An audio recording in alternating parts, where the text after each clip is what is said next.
Yes guys, I'm happy to see you back. This is our very first video of FC26, and I'm really looking forward to continuing this journey with you, always bringing you the best tutorials.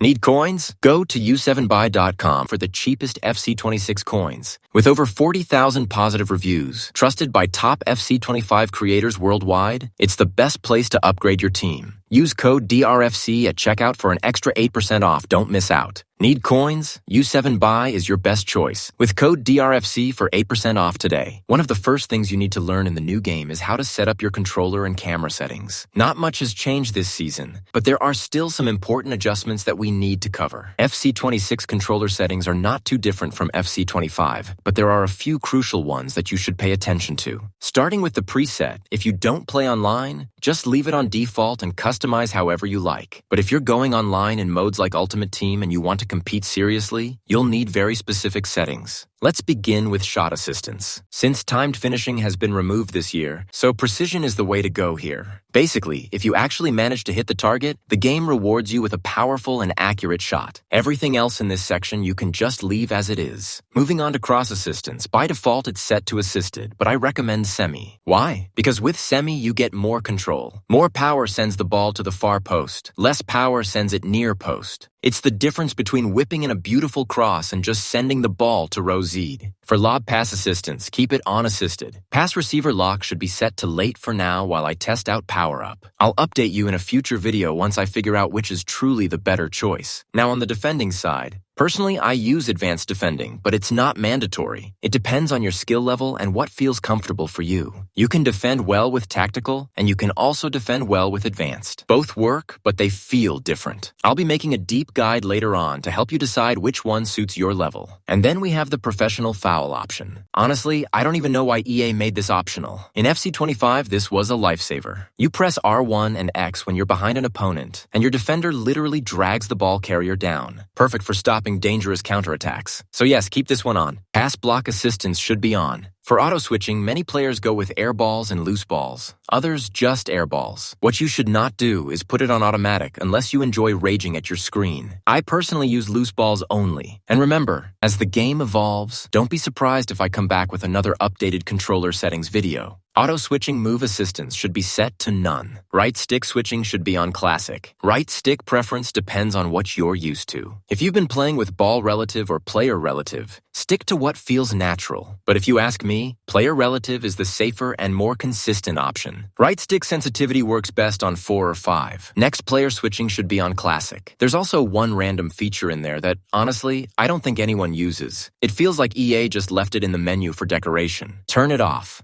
Player lock should be on, of course. We definitely need it. Now let's talk about the new simplified skill move setting. I actually saw a glitch with this one. Anders had it on his screen where he couldn't even turn it off. If you ever face that, the fix is bizarre but simple. Delete the game and reinstall or change your user. Until EA sorts this nonsense out, just make sure you turn this feature off. For the goalkeeper section, you can leave everything as it is. Nothing major to adjust here. Moving to controller preferences, analog sprint off, trigger effect off, and the last one off as well. When you press R1, you move on to match settings. Nothing tricky here. Everything is straightforward. So let's skip ahead to the game type settings. Here you'll see options like competitive, authentic, and custom. If you're setting these up from the main menu, you'll be able to switch between them, but online modes like Ultimate Team lock you into competitive only. Authentic is more of a career mode option. It includes things like wind and weather effects, and overall it makes the game feel a little slower. Competitive keeps it simple. No wind, no weather, and balanced player speed at 50-50. If you want to experiment in kickoff mode, custom is available.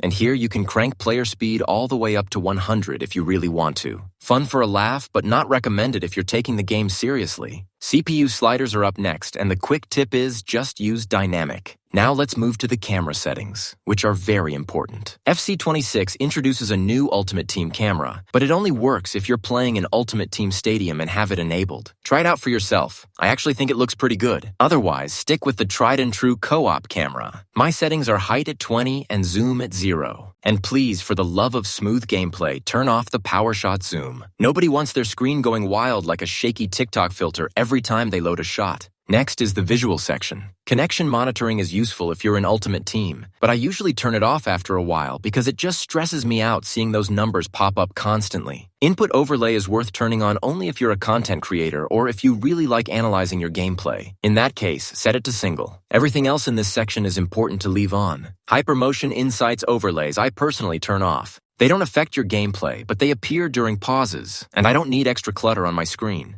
Tactical Chalkboard is fine to leave on when playing online, but if you're playing offline with a friend, I'd recommend turning it off. Those graphics that pop up can be distracting, and honestly, they just ruin the flow of the match. The next 3 features showing strong foot, skill rating, and playstyle plus icons are all useful, so definitely leave them on. Finally, we have the Teammate Contain indicator. I recommend leaving this on because it shows you which player is being controlled. That way, you won't accidentally drag your defenders out of position without realizing. And that's it, guys, your full FC26 controller and camera settings guide. If you enjoyed the video, don't forget to drop a like, subscribe if you haven't already, and I'll see you in the next one.